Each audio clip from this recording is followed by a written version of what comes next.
What's going on, everyone? So listen, I arrived to Naples and I have to change a tire.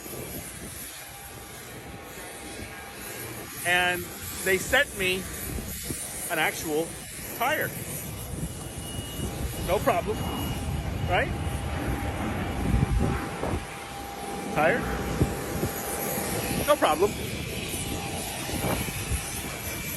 Had to go to Home Depot, and now I get to create a mechanism to disassemble this wheel assembly and put a new tire on. Let's see how that goes. First thing I did was actually look at the component maintenance manual to see how to disassemble this wheel assembly. And I copied the image. What do you think? Let me know.